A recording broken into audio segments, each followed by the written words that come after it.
Hello and welcome to the Dinosaw number 206, another 7 curious, interesting things I saw last week. So as ever, let's crack on. First one is Florian, and Florian has done something awesome. Just stop for a minute and realize how awesome this is. Florian is tracking Wi-Fi. So in his hand is a mobile phone, and you can actually see Wi-Fi being emitted, or he's triangulating it at least. It will work inside, it will work behind walls, it will triangulate it in different rooms. Think about that for tracking. If you scatter an object with foil on it with Wi-Fi, you can then use it to track those in a passive way. It works outside, which is amazing. Obviously walking through a car park, for instance. And if you then take all of those points and you track them and use some neural networks and some funky maths essentially, you can then track things around corners, so out of sight as well. So that is fantastic. So imagine if you're a Wi-Fi fitter or an engineer and you're trying to figure out where the interference is coming from in your office or something like that. Or maybe you're just your Wi-Fi router, you're trying to figure out whether it can be seen in different rooms. This will solve that. That is amazing. So well done, Florian. This is bonkers, by the way. Also bonkers is this is from Heriot-Watt University, and they've unveiled a new really accurate long-range LiDAR. Now LiDAR is a depth sensor, so if you want to it's used in your phones, for instance, to recognize your face or map rooms, for instance. If you've ever seen any Gaussian splatting recently, it's usually LiDAR point clouds, for instance. However, this uses a superconducted nanowire detector, which basically means it's super accurate. Can detect single photons. So you send out a photon, or a laser essentially, it bounces off and then it comes back and you measure the time, but it can do that over a distance of 1 kilometer to super accuracy. What you're seeing in front of you here is actually only at something like 1/3 of a kilometer, which is still a long way away, but it can recognize a person, a face. You can recognize the person from the LiDAR depth sense as well. So there you go. So imagine if you're in the out of home industry, billboards, for instance, you can track people walking past your billboards and recognize them, whether that will be legal or not where you are. But maybe if you're in the military as well, you can imagine how this would be useful as well. So imagine being recognized 1 kilometer away, just using something that you can't even see. There you go. Interesting. This is a Zifra.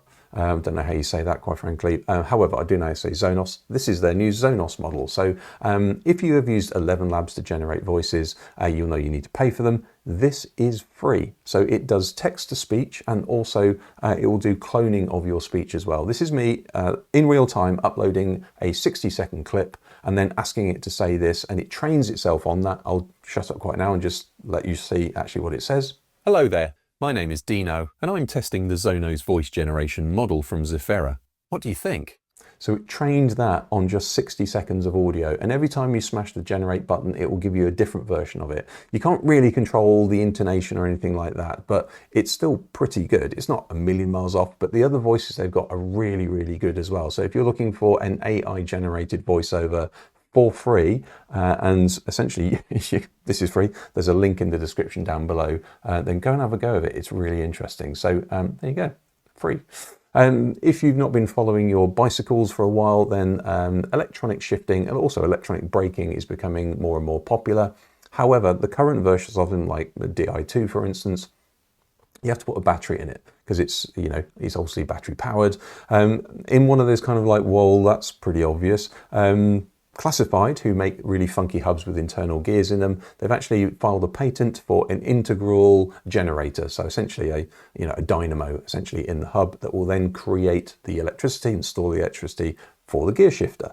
Not only that, they've also filed a patent on the handlebars as well. So the shifters themselves have tiny little solar panels around them so that they can just charge up whilst you're cycling, and they don't need to be necessarily connected to the actual wiring of the frame, but they will charge themselves up so they can communicate through Wi-Fi. If you're not into this, then why would you do this? Well, actually these electronic shifters are much more accurate and much quicker as well. So if you're in that sort of top class, then this is going to be pretty funky. So well done, Classified, like those.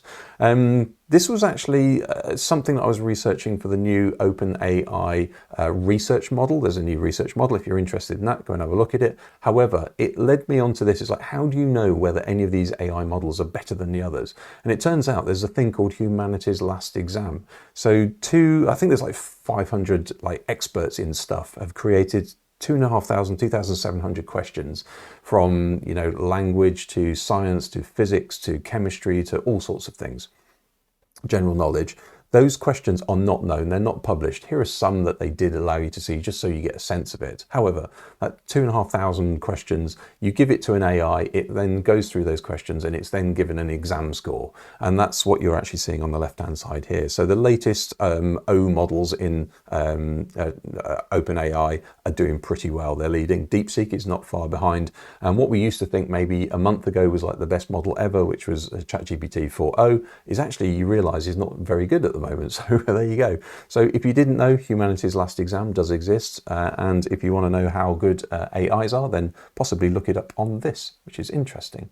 This is not actually the thing you're looking at right now because I couldn't find any footage of the actual thing, but I think this is zinc in acid making bubbles. But this is all about hydrogen production, and the world needs hydrogen and possibly a fuel of the future if you're going to use cars, although it's not that particularly energy dense.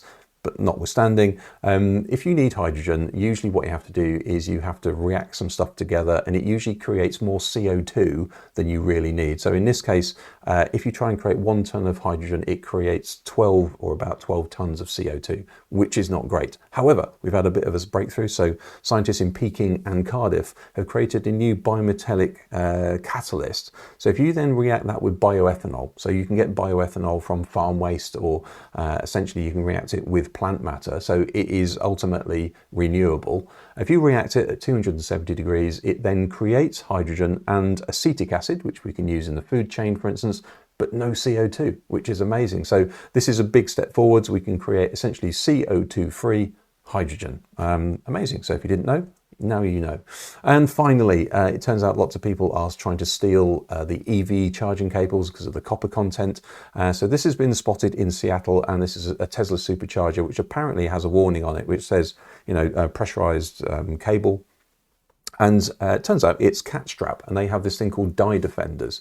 So the CatStrap is, if you have ever heard of catalytic converter theft, what you can do is you can put this little cable along your catalytic converter. If anybody tries to chop it, then this pressurized ink comes out of this cable, and therefore you can track the person because obviously they're going to look blue, for instance. So apparently they're now putting them in charger cables. So if you try and cut through one, it will squirt you. I think also, you probably can't see it behind my face, but also Tesla Motors have also said that they're going to actually print, you know, property of Tesla on the actual copper cables themselves. So if you're in a recycling center and you see that, you know it's probably been nicked. So there you go. If you do want one of these CatStraps, by the way, they are available. They're $120 or there or thereabouts. But yeah, fun video as well. But there you go.